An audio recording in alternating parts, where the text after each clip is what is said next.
禁制。若是能够独自取宝，此禁定可攻破。但若能集齐8位，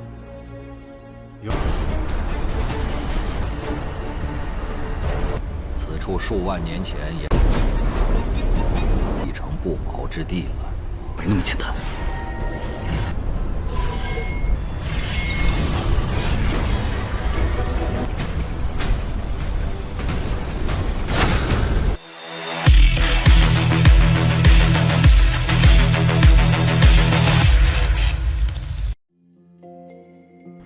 Halo semuanya, selamat datang di Ruang Sinema. Bagaimana kabar kalian semua? Semoga selalu sehat dan baik-baik saja. Sesuai jadwal, jadi pada hari ini kita akan kembali melanjutkan series Donghua A Record of Mortal Unity Mortality Season keempat episode terbaru. Yang mana ini adalah episode yang ke-48 atau yang ke-172. Sebelum kita mulai, lebih baik kita lihat lagi apa saja yang telah terjadi pada episode sebelumnya. Kemarin Han Li telah menyelesaikan permasalahan Sun Hao karena sebagai seorang tetua agung, ia tidak akan pernah membiarkan para muridnya ditindas dan juga dipermalukan di hadapan semua orang. Selain itu, Han Li tidaklah pernah menduga kalau Sun Hao ini merupakan cicit dari Sun Ergao yang dulu pernah Han Li temui ketika mencari kediaman dari putri gurunya. Selepas itu, Han Li akan melakukan pertemuan dengan Nanlong karena dia berencana untuk mempertemukannya dengan beberapa kultivator lainnya. Namun siapa yang menyangka kalau dalam pertemuan itu Han Li akan bertemu dengan besti lamanya, yang tentu tidak bukan adalah Wang Chan. Berhubung Han Li sudah mencapai tingkat Nation Soul, jadi Wang Chan segera mengadu kepada ayahnya, di mana beliau ini pun merasa kalau Han Li memiliki bakat yang luar biasa. Karena hanya dalam waktu 200 tahun saja ia sudah mencapai ranah Nation Soul. Dia sengaja melakukan hal itu agar para kultivator lainnya bisa tertarik kepada Han Li. Nanlong menghentikan semua itu dan memberitahu mengenai tujuannya yang adalah mengajak mereka untuk pergi ke tanah klan Mulan. Sekarang kita akan melanjutkan episode terbarunya. Mendengar nama Chan Kun membuat semua orang menjadi tertarik. Dalam sejarah Tianan, Chan Kun disebut sebagai kultivator gila oleh para pemimpin jalan lurus maupun jalan setan. Karena Chan Kun merupakan orang berani dan gila. Tidak heran kala itu dia menyandang gelar sebagai kultivator nomor 1 di Tianan. Kekuatannya tidaklah bisa dibayangkan, dan bahkan hampir mampu menyapu bersih klan kebenaran dan iblis. Tidak ada yang bisa menghentikan kekuatannya, namun semua itu pun harus terhenti karena gabungan kekuatan dari berbagai paksi di Tianan. Dan cepat mereka pun menghentikan kegilaannya. Legenda mengatakan kalau Chan Kun itu bertarung langsung dan 10 orang sekaligus, dan membuat kekacauan besar terjadi selama pertarungan itu berlangsung. Rumor mengatakan kalau Chan Kun telah mati di sebuah tempat dan tubuhnya bahkan telah berubah menjadi abu.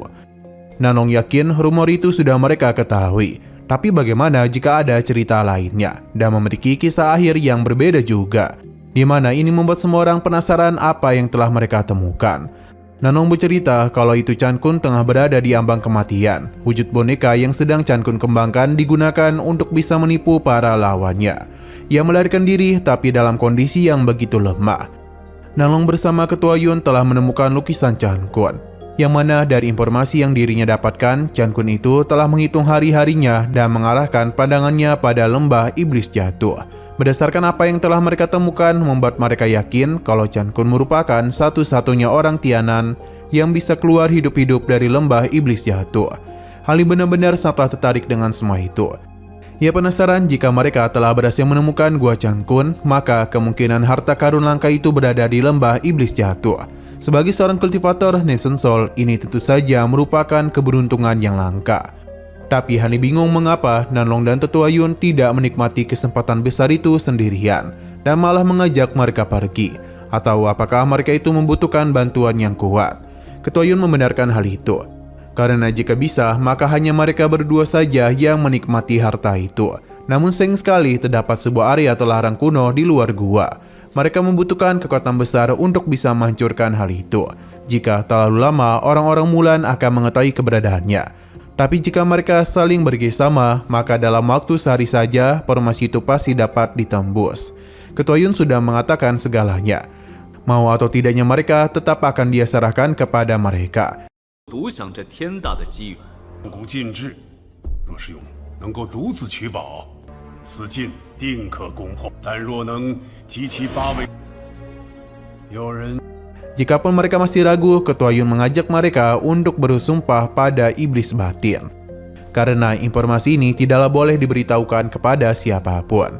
Hal ini menjadi tidak heran mengapa Nanlong mau membawanya. Karena jika mengundang Nation Soul yang lebih kuat, maka pembagian harta akan terganggu. Jadi mereka itu harus mencari keseimbangan.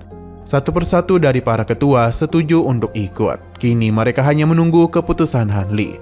Dia tahu resikonya sangatlah besar, namun dengan begitulah dia bisa melangkah lebih jauh lagi. Maka karena itulah Han Li setuju untuk ikut.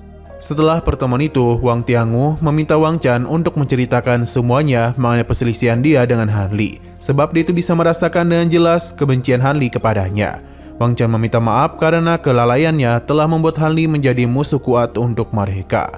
Wang Tian pun meminta untuk tidak perlu khawatir karena dengan teknik tertinggi noda darah, ia dan istrinya bisa bekerjasama. Dan begitulah seharusnya Wang Chan tidak perlu takut. Tapi ia tetap meminta mereka untuk segera naik ke tahap Nation Soul. Dan begitulah Han Li bisa dikalahkan dengan sangat mudah oleh mereka. Hanya saja untuk perjalanan kali ini, Wang Tiangu meminta Wang Chan dan istrinya untuk tidak terlalu jauh darinya. Wang Tiangu penasaran apakah Han Li memiliki hubungan dengan rumbah tua itu. Karena jika memang begitu, maka ini sangatlah menarik.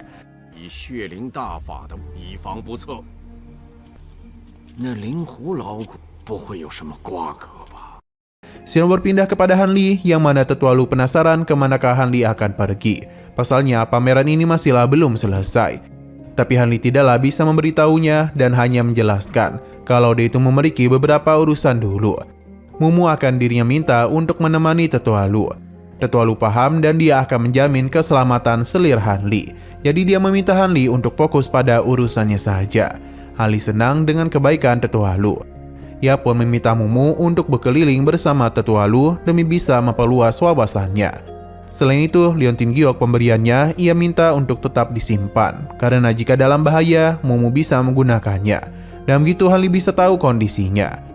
Setelah melakukan perpisahan, Han Li pun bergegas pergi menemui para ketua lainnya. Karena mereka telah berkumpul dan tinggal menunggu waktu saja untuk melakukan perjalanan. Berhubung persiapan sudah selesai, jadi Nanlong langsung saja mengajak mereka memasuki tanah Klan Mulan. Dalam perjalanan itu, terdapat hamparan gurun yang sangat luas. Bahkan saking luasnya tidak ada ujungnya. Tempat ini juga sering dijadikan sebagai medan perang karena terlihat dengan jelas.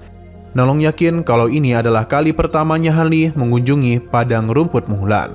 Dulu tempat ini merupakan sumber daya yang besar, setidaknya selama puluhan ribu tahun yang lalu. Namun sumber air seketika saja mengering yang membuat tanah menjadi tandus.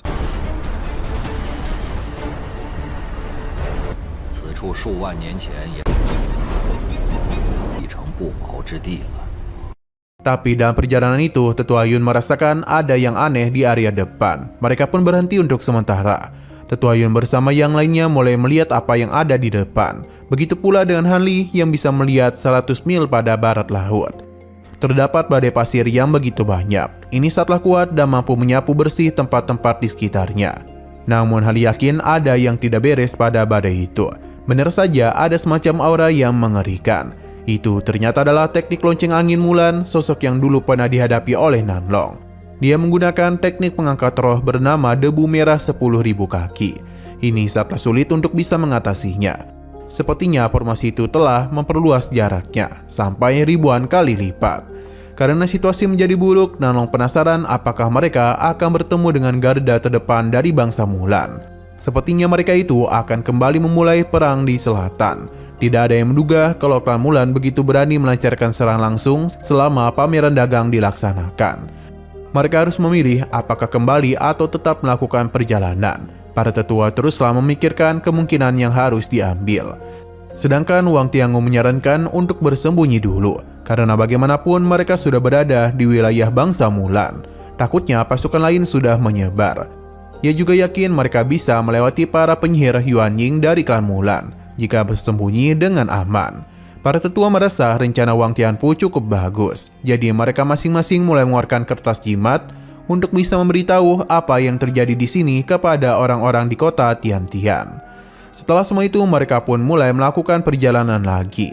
Nanlong berharap aliansi 9 kerajaan bisa bertahan sedikit lebih lama. 1 jam kemudian, Han Li bersama yang lainnya teruslah melakukan perjalanan. 来聚集的元婴法士，不可轻视。总有一招能传到。 Nalong yakin betul kalau semua ini adalah ulah dari sosok Nation Soul dari klan Mulan. Jadi mereka harus berhati-hati dan jangan berpisah. Hanya saja Han Li cukup curiga kepada Wang Tianpu dan bahkan Wang Chen itu selalu berada di dekatnya. Perjalanan teruslah mereka lakukan, namun entah mengapa mereka itu seakan-akan berputar-putar saja. Han Li juga merasakan sesuatu pada tempat di sana. Ia mulai melakukan pemeriksaan dan hingga akhirnya dia pun memilih untuk berhenti. Para Nation Soul menyadari kalau ada yang tertinggal yang tentu adalah Han Li. Mereka pun bertanya mengapa Han Li berhenti. Ia penasaran apakah mereka itu tidak menyadari ada yang berbeda. Di mana selama perjalanan itu mereka tidaklah menemukan satupun penyihir klan Mulan. Selain itu pemandangan yang ada di depan tidak berubah sama sekali. Apa yang Han Li katakan membuat mereka sadar kalau ada penyihir yang sedang menjebak mereka. Nalong pun menjadi tidak heran. Ia pun mengajak mereka untuk menunggu dan melihat apa yang terjadi. Namun Han Li mencegah hal itu karena dia yakin alasan para penyihir tidak kunjung menyerang karena tengah menunggu bala bantuan. Jadi mereka harus segera menemukan jalan keluar. Han Li menggunakan kemampuannya untuk memahami formasi itu. Tidak membutuhkan waktu lama baginya karena ada 7 pintu keluar. Nalong yakin Han Li melihat sesuatu. Ia percaya kepadanya dan mulai menggunakan sebuah harta. Di mana dengan harta itu mereka pun bisa tahu jalan keluar dari formasi tersebut. Ketika mereka pergi, Han Li teruslah menatap ke arah Wang Fu, yang tentu saja membuat dia berjaga-jaga kepadanya. Sedangkan Han Li sendiri mulai merasakan sesuatu yang tak biasa pada tempat ini. Namun dia tidak membuang waktu lagi dan memutuskan untuk pergi saja.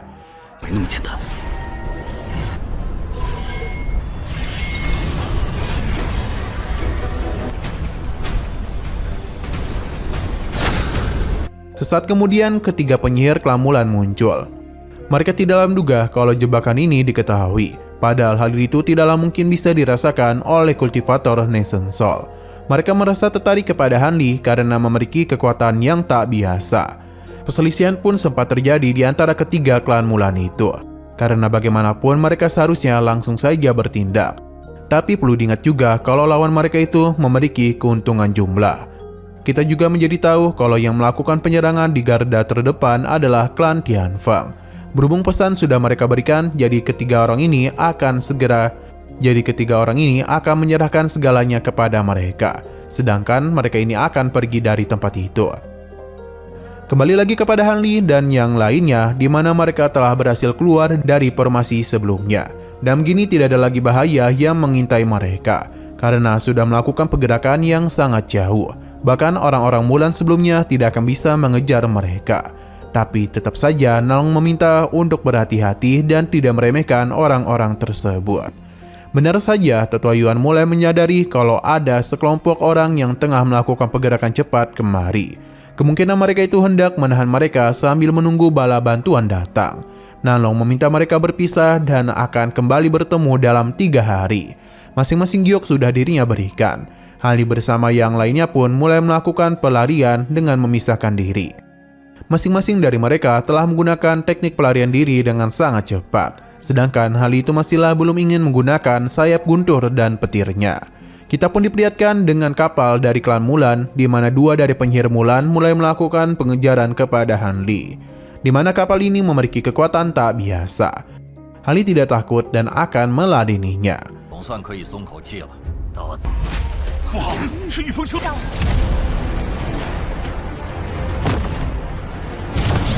Nah, sayang sekali lagi seru-serunya, episodenya pun harus bersambung dulu. Oke, sekian dulu pada video kali ini. Untuk video selanjutnya akan segera hadir. Jadi bagi kalian yang ingin mengikuti seri ini, langsung saja klik subscribe dan aktifkan loncengnya. Terima kasih yang sudah menonton video sampai habis. Jika kalian suka pada video ini, klik like dan share ke teman-teman kalian tentang channel ini. Dan ditunggu aja kelanjutannya. Oke, sampai jumpa di video selanjutnya.